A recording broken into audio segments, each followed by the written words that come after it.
traditional sport, new field, the emergence of flag football on the global stage.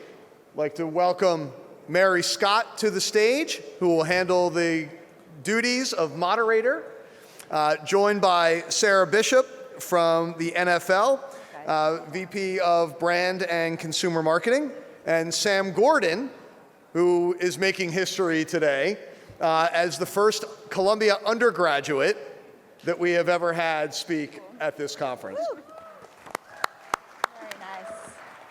All right, are we ready to talk some football? Amazing, okay. Well, I am so excited today because we have two very special guests here with us, both of whom are creating and opening pathways for more women and girls to get involved with and play football. And while they come from two different vantage points, they actually have aligned goals. And we're going to dive in today, and I think you're going to be really impressed with the impact that they are making. So first, I want to welcome Sam. Sam is a fellow Lion, as Scott said, currently a senior here at Columbia studying film, and has shared with me she's looking at law schools, so we'll keep an eye on that. And her steadfast mission to enable and empower girls to play tackle football started when she was the ripe old age of 8. Yes, you heard me, 8. And not only was she the only girl playing tackle football in her brother's league, we'll talk about how her brother felt about that later, but she wasn't just on the team. No, she was crushing it, breaking all records, touchdown, carries, rushing, and leading the team to playoffs. So she was doing her thing out there. And I'll let her tell her incredible story as we continue, but suffice to say, I'm just gonna call it, she's a true role model, an influencer, and an activist who continues to this day use her platform to create awareness and opportunities for girls to play flag football. Tackle football, I gotta get that right. So welcome, Sam. Sarah, thank you so much for being here. Sarah's role right now is she's the Vice President of Brand and Consumer Marketing at the NFL, with a specific focus on developing the fans of the future. Her most recent assignment, flag football. Good job. Sarah has led the US marketing teams for Man City and NYCFC. And she really is the consummate marketer and brand marketer, and has worked with such incredible brands across various industries, including ASICS, Coca-Cola, Mattel, and Microsoft. Sarah is a Canada native, graduated from Wilfrid Laurier University with a BS in Communication Studies, and earned a master's in Communications and Media Studies from the London School of Economics. Welcome to you both. All right, so where we sit now, we just heard an incredible panel, but where we all sit right now in the marketplace, we are experiencing such an incredible moment for women in sports. And I think it's fair to say that football has entered the conversation in a big way. So while we are seeing all this incredible momentum and buzz and success in growing the opportunities for women in football, we know this didn't happen overnight, right? And the two of you have been a big part of really driving the success we see today. So I'm gonna ask each one of you, Sam, first I'll start with you. I'd love you to share your incredible story. We're gonna start with a quick video just to show when Sam, at the 8 years old, entered the national stage, but let's cue the video and then we'll hear from you.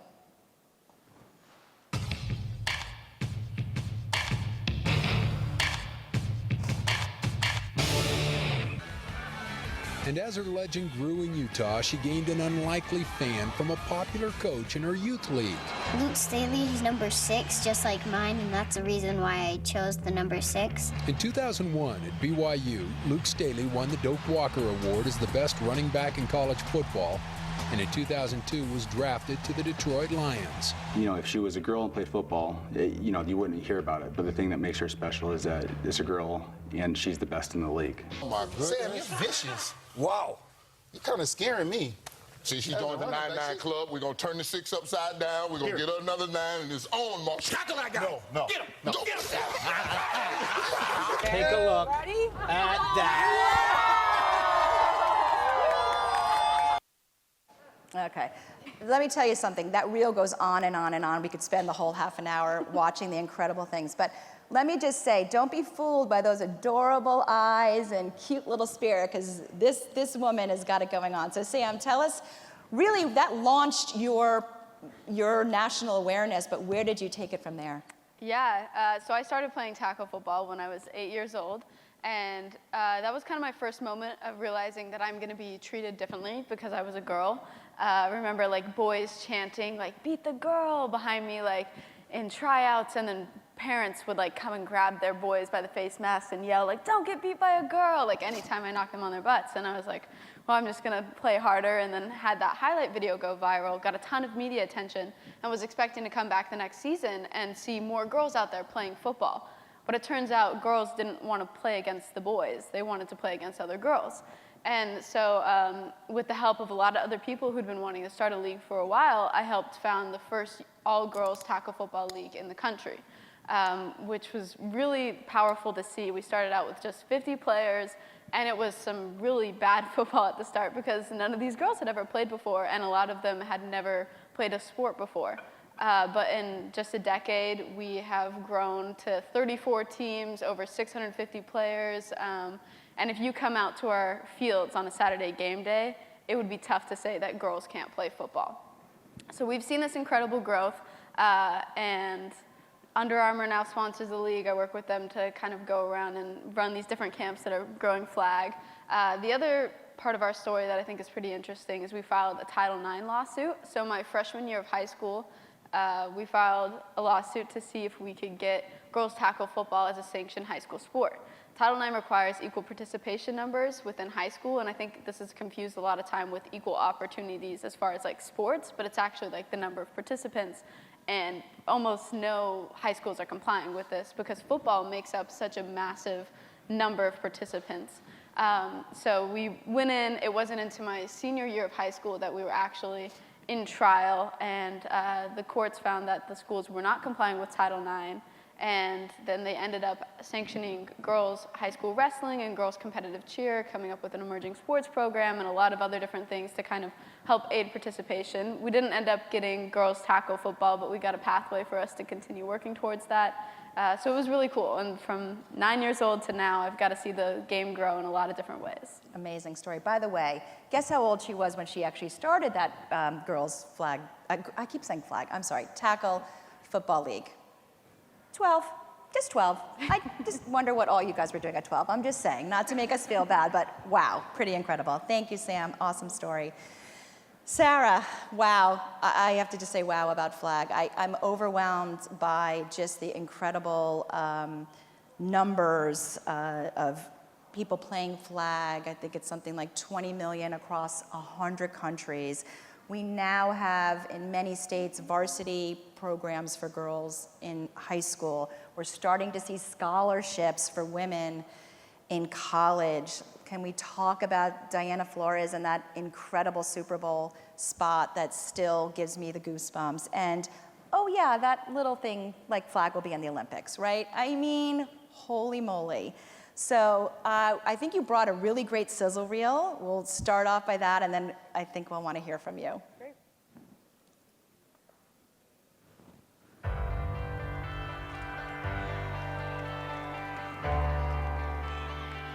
Something's happening in the world of sport that's galvanizing a new generation of athletes. There's a sport that's welcoming everyone, no matter your age, no matter your resources, no matter your gender. Let's have a good day, okay? It's a global phenomenon, sparked by inclusion and fortified by the confidence it inspires, the generations it elevates, and the communities it builds. There's a sport that's taken the world by storm, and all we needed was a ball, a field, and a couple of flags.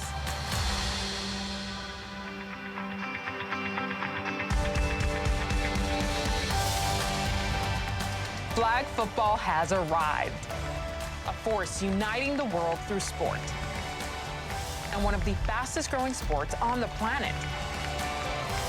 With over 20 million players in more than 100 countries. History will be made when flag football makes its Olympic debut at the LA 28 Games. LA 28 is going to be a game changer. Game changer. Igniting dreams as diverse as the athletes who play.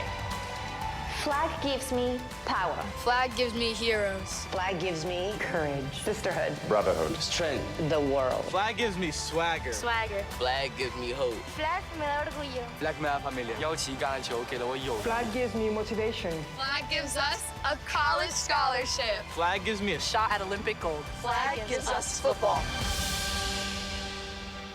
Wow, amazing. Sarah, will you share with us just a little bit of maybe inside knowledge on what it's been like to be a part of putting literally flag football on the map? Yeah. Well, first I should say I've been at the NFL for about 3 years now. This movement to create pathways from a flag perspective definitely predates my time there, and there have been a number of people working incredibly hard both at the league and club level to create these pathways. But I think flag is so critical to the future of our sport. One of the stats that always surprises me is that 73% of the US population are NFL fans. It's about 218 million people, and just roughly half of those fans are women. So we're doing very well when it comes to recruiting numbers. However, when it comes to avidity with the sport, women lag. And a lot of that lag is because historically there haven't been places for women to play. The participation gap has been very, very tangible. So when we think about the role of flag football from a league perspective, it's critical in playing a role for us in essentially future-proofing the league and creating net new fans. So it has been incredibly exciting to be a part of the conversation, and my team and everyone at the NFL is really focused on not just sort of advertising and elevating the narrative around flag, but really growing pathways in a very, very meaningful way. You mentioned it, there's about 3.5 million kids who play flag in the US. There's 13 states now that are sanctioned from a girls' high school varsity perspective. Pennsylvania was the latest a couple of weeks ago. There are collegiate programs now from a flag perspective, and then obviously all of that is coming to culminate in the pinnacle that will be LA 28. But that is definitely not the end of the road for us in terms of hopes. The hope is that we can continue to create new ways for men and women to play given its accessibility. That's amazing. It's such a wonderful, wonderful strategy. So I think it's worth talking about outside of the US, right? We know the NFL has an incredible push into international markets. Really seems like it's sticking. You're heading to London after this for the games this weekend. How does flag fit into NFL's international strategy? And also, just thinking about it's really an American sport, right? It's not truly a global sport, if you will, in terms of growing up. So how has flag really played into the NFL's international strategy? It's definitely a core pillar to the international strategy. And I think your point about football generally being an American sport is a good one, right? When we think about international, these are countries where people aren't born understanding football. They're not born into fandom in the same way that they are here. And so flag offers sort of a way with fewer barriers to be introduced to the sport, to get to understand the X's and O's of the sport and the strategy behind it. And because there sort of aren't any specialized equipment, specialized fields, anything like that, the accessibility just makes it incredibly easy to continue to introduce to countries around the world. You saw in that sizzle over 20 million people across 100 countries playing, from China to Australia to Canada, Mexico, and sort of everything in between. So from our perspective, we really see flag as helping us to find and develop the next generation of fan and of player. Right, which every league worries about and concerns about, and you've got a great pathway there. Sam, I'd love to ask you, you were out early and young, really, as an advocate for girls to play tackle.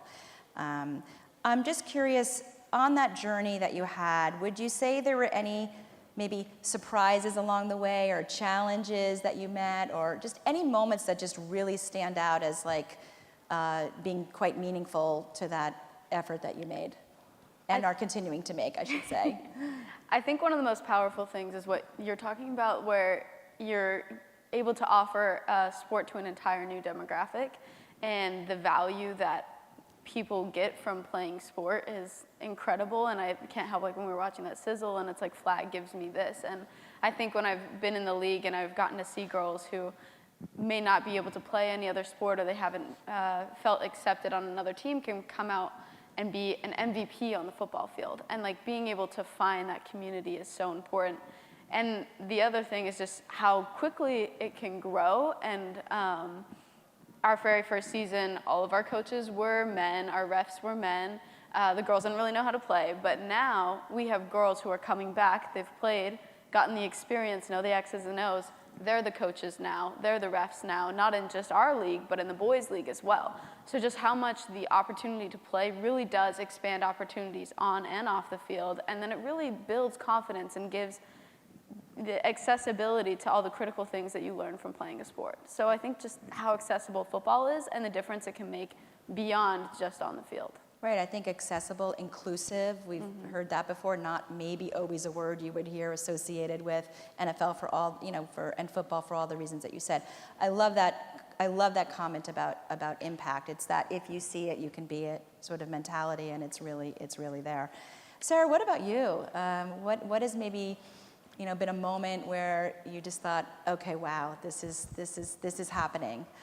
I mean, for me, I think the pinnacle moment along my journey has been finding out that flag will make and has made the LA28 Olympic program. That was a unique partnership between the International Federation of American Football and the NFL to push to get flag on the program. And there's very few opportunities, I think, in anyone's career where you could say you were part of a team that helped to propel an emerging sport in such a way. So that to me was a little bit of like, a pinch me moment. Things are definitely starting to change, and I think the aspirational way being on that program has also inspired, the next generation of player to potentially join a league in their local community has been incredibly impactful. Awesome. Well, you brought up the Olympics, so I don't know. Joe, we've got some media here, Joe Fav, right? Maybe we can break some news here. Sarah, will we see pros playing in the Olympics? I can't break any news. I don't know. I mean, it's a question we get asked a lot, right? And I know that a lot of our players are excited about it, very interested in it. For the first time, NFL players, I think, are looking at this as potentially being their opportunity to win an Olympic medal, which hasn't been an option for them before. So I don't know. It remains to be seen whether or not they will be included. The one thing that I would say is, there are incredibly talented players that exist at the non-NFL level, but that are professional flag players playing in, IFAF tournaments throughout the world. So regardless of what the makeup of those teams are, it is going to be an incredibly exciting and incredibly competitive LA28 games. Absolutely. Well, one of our students, Daniel Schulman, I'll go to his question. He asked, how important is it that NFL players participate in the games? So there's two sides of it, right? If they participate, a la the NBA, will just the USA dominate the rest of the world, and it won't really be that interesting for other countries, or maybe even defeating for them. On the other side, if they don't participate, does that take away in any way the sort of effect and the impact that you're hoping the games will have on flag moving forward? Yeah, I mean, I think to the first part of that question, there were 88 foreign-born players that recorded a snap in the 2023 season. So it's not completely an American game, right? True. I think that the NFL generally is becoming more and more global from even just a player perspective. So I think, if NFL players are included in the teams, it obviously brings a different type of attention to the sport as it is performed in the LA28 games. But I do think that regardless of what the makeup of the teams are, the beauty of the NFL sort of partnering with IFAF to make sure that we're sort of pushing forward this agenda is that we're shining a light on the incredible professional players that are already playing. We're using that to be able to grow the game in local communities throughout the country and really throughout the world. And I think the games, whether players are involved or not, will be incredible at elevating the narrative and legitimizing flag as a sport. So my sort of bet is that whether or not you see NFL players on the field, they will at the very least be on the sidelines cheering. Yes, yeah, well, their voice has been so strong, and we've had a lot of players who really have set their sights on it. So you might have to have some, Roger might have to have some hard conversations with some of the players for sure.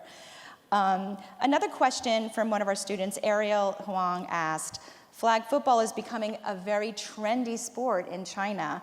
How does the NFL plan to position itself within China and other emerging markets? You certainly talked about the global reach and expansion, but looking at key growth emerging markets, how are you looking at that as it relates to flag? Yeah, well, you saw in that sizzle, China is definitely one of our emerging markets when it comes to flag.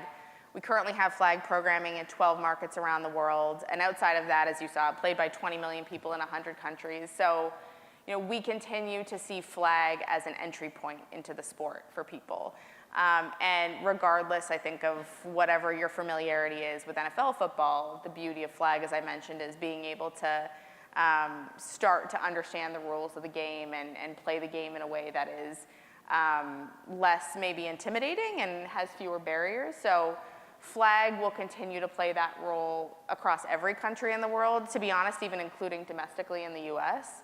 And China is definitely one of those markets that is critical to us in our future success. So we will continue to develop the program in that market specifically. Amazing. So impressive where we are today, but I have to think, you know, there's still more to come and more to gain. And I would just like to ask, you know, Sam, what is your ultimate dream for girls tackle football? I mean, clearly such strides have been made. I do want to just point out, we have a celebrity, we have probably many celebrities here, so forgive me if I'm not listing all of you, but we have a celebrity in the world of women's tackle football here. Can Adrian Smith stand up? Okay. If it's okay, I love this. You self-describe yourself as the Jerry Smith of the Women's Tackle Football League, and I love that. Oh, Jerry Rice, sorry. Jeez. Smith, Jerry Rice. Jerry Rice. Nice to, and flag, okay, wonderful, welcome, and thanks for being here. Also a Columbia Business School graduate, so part of the family. So amazing.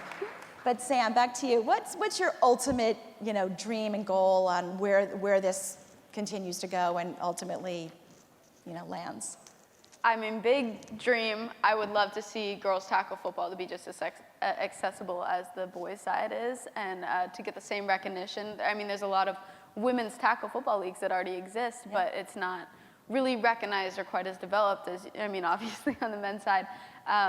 I think one of the things that's happening in Utah, we have a massive boys football conference, and this next year they're going to offer a girls division.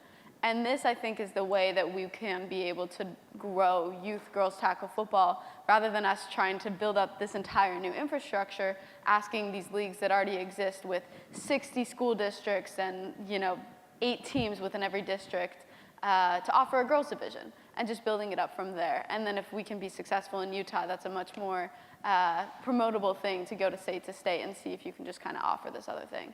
But I think there's still a lot of work to be done, and I'm happy with what has happened in Utah, but it is always hard, you know, getting messages from other people outside of the state asking, like, oh, how can I start a league in my home state? And it's hard, like, it's hard to build something up off the ground. So hopefully we continue to grow and just get people that already have the existing infrastructure to open up the game to the girls' side. But I think that the more popular flag gets and the more you just kind of see women involved in the game, the more that people are going to recognize we want to play. Right, rising tides sort of thing. What do you think are the biggest challenges in getting to that goal? I think that there's... What needs to happen? Like? Yeah.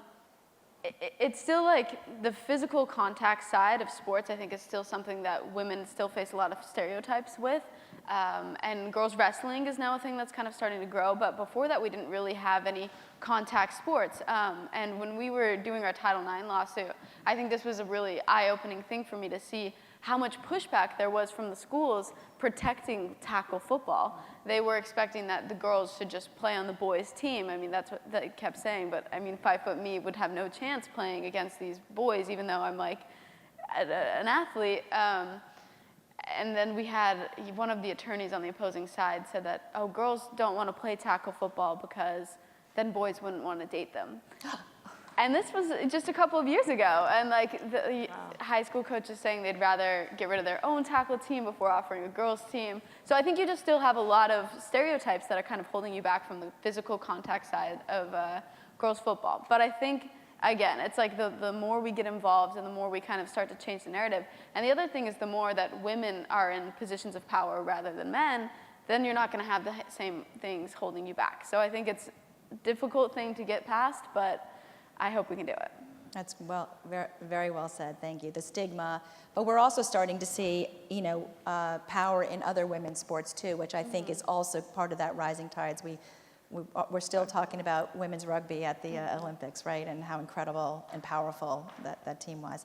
Sarah, what about you? We know the Olympics is certainly a major, major moment in this journey, but what are the ultimate goals, I guess, really of the NFL, since that's who you're representing? Like, one of the questions that came in from a student, Michael Clark, asked, do you foresee flag remaining an alternative to tackle, or could it potentially carve out its own mainstream following? And I'm not leading you to an answer, but what is sort of your hopes, if you will, where do you take it from the Olympics, right? Because it's such a moment for the sport. Yeah, I don't think flag, from our perspective, is an either or. I don't think it's like a flag or tackle conversation. I think it's very much an and.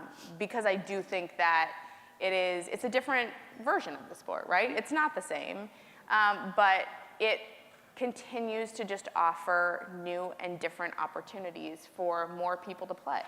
So I don't think that the NFL will sort of ever pull back from any of the work that they've been doing around flag, but it also won't take away from the fact that tackle is our bread and butter and always will be.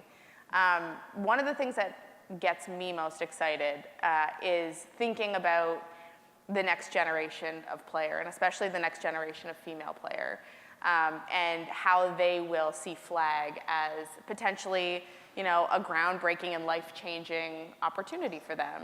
I think we need more Adrians and Sams and Diana Floreses, and no longer when people talk about football is it just talking about Tom Brady and Patrick Mahomes, and I think we need that, because to your point, if you can see it, you can be it. And I've been with Diana Flores since that Super Bowl spot, and she's an incredible athlete and has had an amazing career, and I watch her go around to these speaking sessions or meeting with girls flag players, and she is getting absolutely mobbed in the same way that a professional football player who's a man would be. And I think that says something that's really, really important about the work that the NFL is doing and the work that sort of IFAF is doing, the work that Under Armour is doing by putting money behind athletes like Diana Flores. It's legitimizing the sport, and it's legitimizing the women who are building the next generation of the sport. And that is what gets me excited and kind of gives me goosebumps when I think about where the sport could take women in the future. I love it. So, I mean, it really could be one big happy family is what you're saying, right? You can start by playing tackle, continue to play tackle on a professional level. You could start by playing flag, continuing to play flag, regardless you are in the NFL's orbit. And isn't that just exactly what your job is, right? Exactly. Well, amazing. Well, there is one last question, and we've got 1 minute. I'm going to cram it in here. From Aaron Felcher, a current student of the program. And his question is, given the, if you will, safety concerns about tackle, is flag, and you've sort of mentioned this, but maybe just finish off, is flag a way to sort of maybe get around that a little bit and offer sort of alternative if parents are concerned about the safety of tackle, especially at a young age for girls and boys? Yeah, I mean, I think, it is obvious that flag is, doesn't pose the same risks because it's more non-contact than tackle. So I definitely think that it allows also parents to have a different option for their children, right? And I think the whole conversation around legitimizing the game is incredibly important because I think we see, we see flag as being less of a sport that you can go into outside of tackle, and I think we see it as more of like an alternative to soccer or to some of these other sports that exist that have real pathways for sort of everyone. So my hope is that flag, at some point we're talking about flag in the same way we talk about like D1 soccer programs and things like that, and I don't think we're far off. So I'm excited about the future. Amazing. Thank you both for being here. What a great conversation, and keep doing it. Keep doing the great work in admiration of both of you and what you've accomplished so far and what I know you will continue to accomplish. So thank you so much for being here. Thank you. Thank you. Sure.